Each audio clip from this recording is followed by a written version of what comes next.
team. There are those moments that you can look at with that newness of him as a player that you can maybe try to exploit if you're on Immortals' side. But now resigning Revenge to play that Sejuani, set up for the team fights later, and make sure that he shows that prowess. Absolutely, and we have seen this actually more this week. Even CLG, who normally would save counterpick for Dokla, picked Ornn on 4 instead of waiting to counterpick their top laner. And it also really does fit the front-to-back team fighting of Immortals. But we got a Vi. Vi making her way from other regions right here into the LCS. Absolutely. So who cares about Trundle? This FlyQuest team is all in on killing Lost. That's really what it is. So much lockdown potential between Vi and LeBlanc. I understand why PoE would go with Ahri there, almost a defensive mid lane pick. Even with 3 dashes, though. And on the FlyQuest side, Josedeodo and all of FlyQuest do refuse to settle for anything but the best. Let's take a listen. For me, being top 4 is good, you know, compared to last year and that split, but I wouldn't be satisfied. Last time I was in Worlds was in 2020. It was a really fun experience. I enjoyed it a lot. You know a lot of players, you learn a lot from other good teams, so it's really, I think for rookies like Philip, it's really a nice experience, you know, so I would like to go Worlds again. I remember watching Josedeodo in those Worlds performances, some Elise outplays, a lot of patience that he executed, where he was such a bright light for his region and people looking, oh, there's so much talent over in LATAM, and then FlyQuest zooming in, picking him up, bringing him here. But he's been wanting to find that level of success on this team. And Via loves to play aggressive in the times that are brought into light, and that's what he's doing right now, directly on Philip, who wants to execute the patience, wants to hold on to his summoners. Last second, has the flash away. He's under the turret. Genji drags his life, grabs first blood. If that doesn't get the kill to punish the absence of that flash, but Josedeodo running into not safe. Right over here at Scuttle. Takui's already made his rotation over, as well as Power of Evil looking to clone over the wall. Rejoined by Revenge. Takui flashes forward, gets him with the chains, and FlyQuest answer that engage. If they do want to aggress into a play, we saw that Josedeodo is here on the bot side. Lost going for it a bit, gets a good chunk on Johnson, throws him with the Moonlight Vigil for even more damage onto Johnson with this Lucian. Whoa. Into the back, ulted up on Power of Evil, who has to flash away. And they continue to go for the fight. Josedeodo over the wall. Immortals directly keeping their sights on to this dragon, starting to slam it down. No lives were lost, but they did get a lot of summoners and the ultimate out of the jungler here in Josedeodo, so Immortals feel confident in being able to take this. Not sought out by that control ward just yet, lying in wait. They're really thinking about going for a dive. PoE is here first. Here, going for it. A charm onto one and the burn down onto Johnson and Aphromoo. Immortals with a clean takedown to FlyQuest bot lane. Oh, this is so huge for them. So even though there will be an injection of gold going over to FlyQuest for that Rift Herald, it's so much more power for Immortals. They're going to be able to get first turret solo for Lost Aphelios and likely control of the Drake if they just peel back and take that now. Jose really trying to make something happen top lane, though. Revenge now the target of Josedeodo on the top side, using that ultimate to take him down. FlyQuest finds the opening to trade back towards Immortals.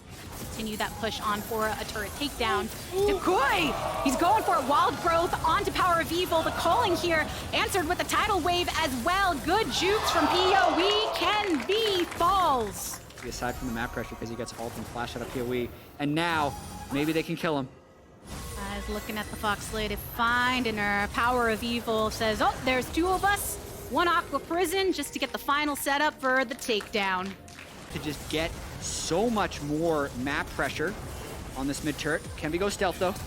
Can be flashing forward for the play. Takui marked down low. Power of Evil from the opposite flank. Johnson is also in dangerous territory, but they get the land onto Power of Evil. Aphromoo making sure that he selects that target for sure. Massive play there by Josedeodo to actually lock them down and then chain CC for the rest of the team. Trying to get a very quick reset in here because I really don't think they can give over this Cloud Drake to Immortals. Remember, it is a new patch where the dragon is a lot tankier. Oh, okay. So Philip a bit low here, and yes, with it being a bit tankier, taking a bit longer to actually kill the dragon gives you a little additional time if you're trying to rotate towards it to deny it. But most of FlyQuest has already made their way through so that they can set up.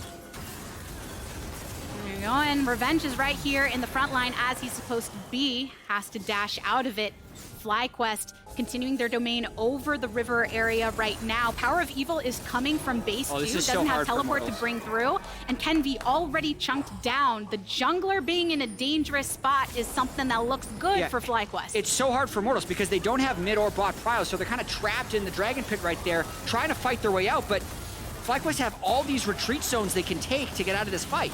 And they expel an ultimate just to lock down Philip, and the response from FlyQuest is we have some ults and more on our own, using the bubble to lock down. Lucian being very willing to throw out that culling just to get enough of an HP chunk onto Immortals, so that now FlyQuest, they can take this Drake. They can deny the soul stacking that Immortals was working towards.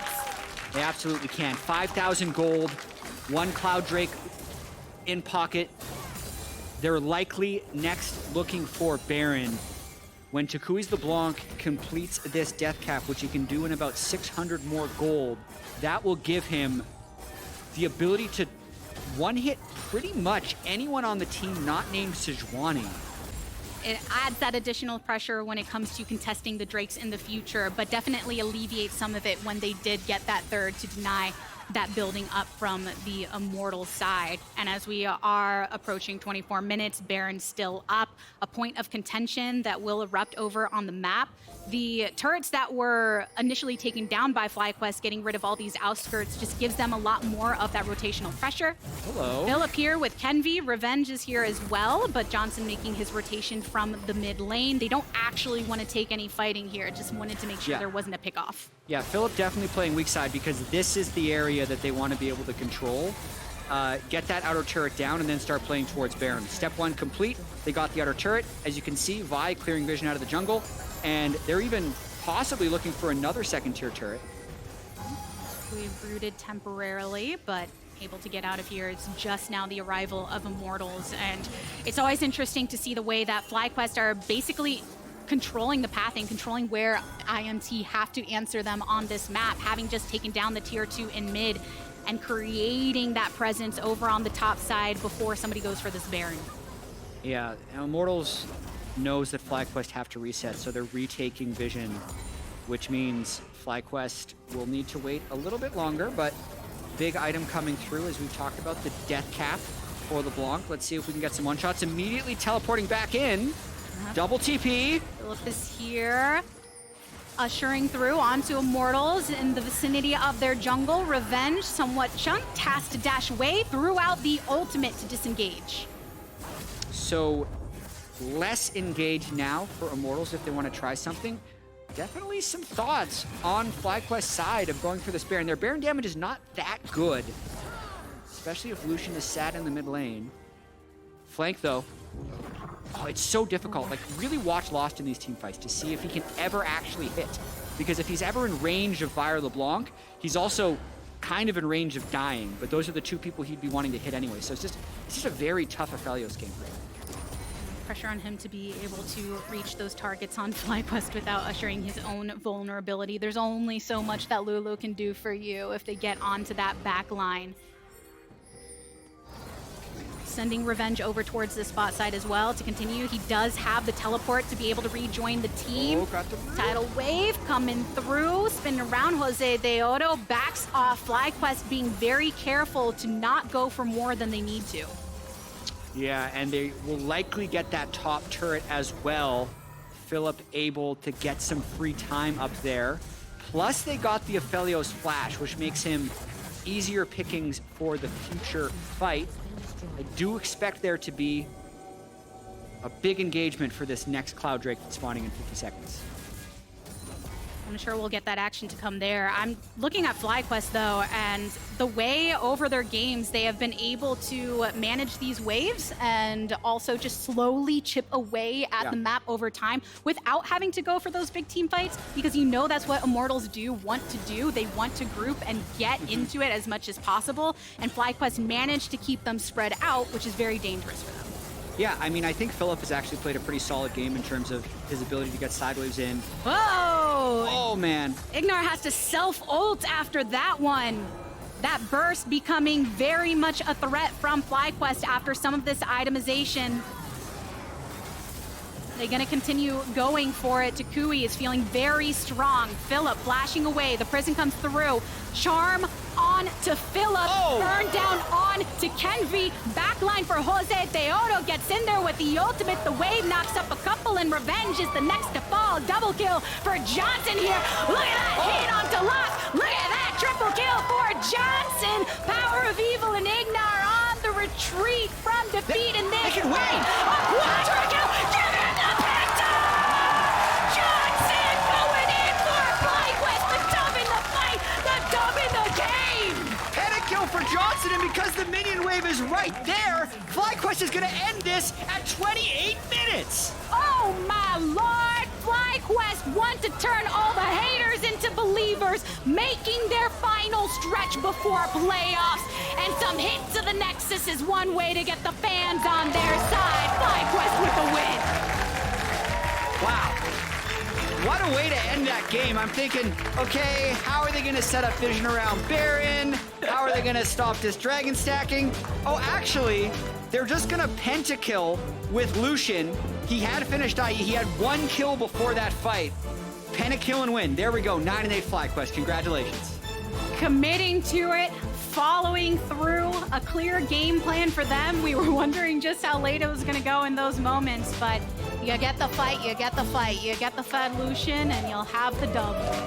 Yeah, so FlyQuest definitively locked for top 6. Still a possibility that they can get up to 10 wins and maybe make some noise for top 4. It would require Cloud9 and COG both losing tomorrow as well as FlyQuest winning, but they're in the race for being able to get a higher seed. What is this pool? He's in. Just a little, did you ever play Philip's in the these as a pool. kid? Yeah, you know, little pool, jump into it.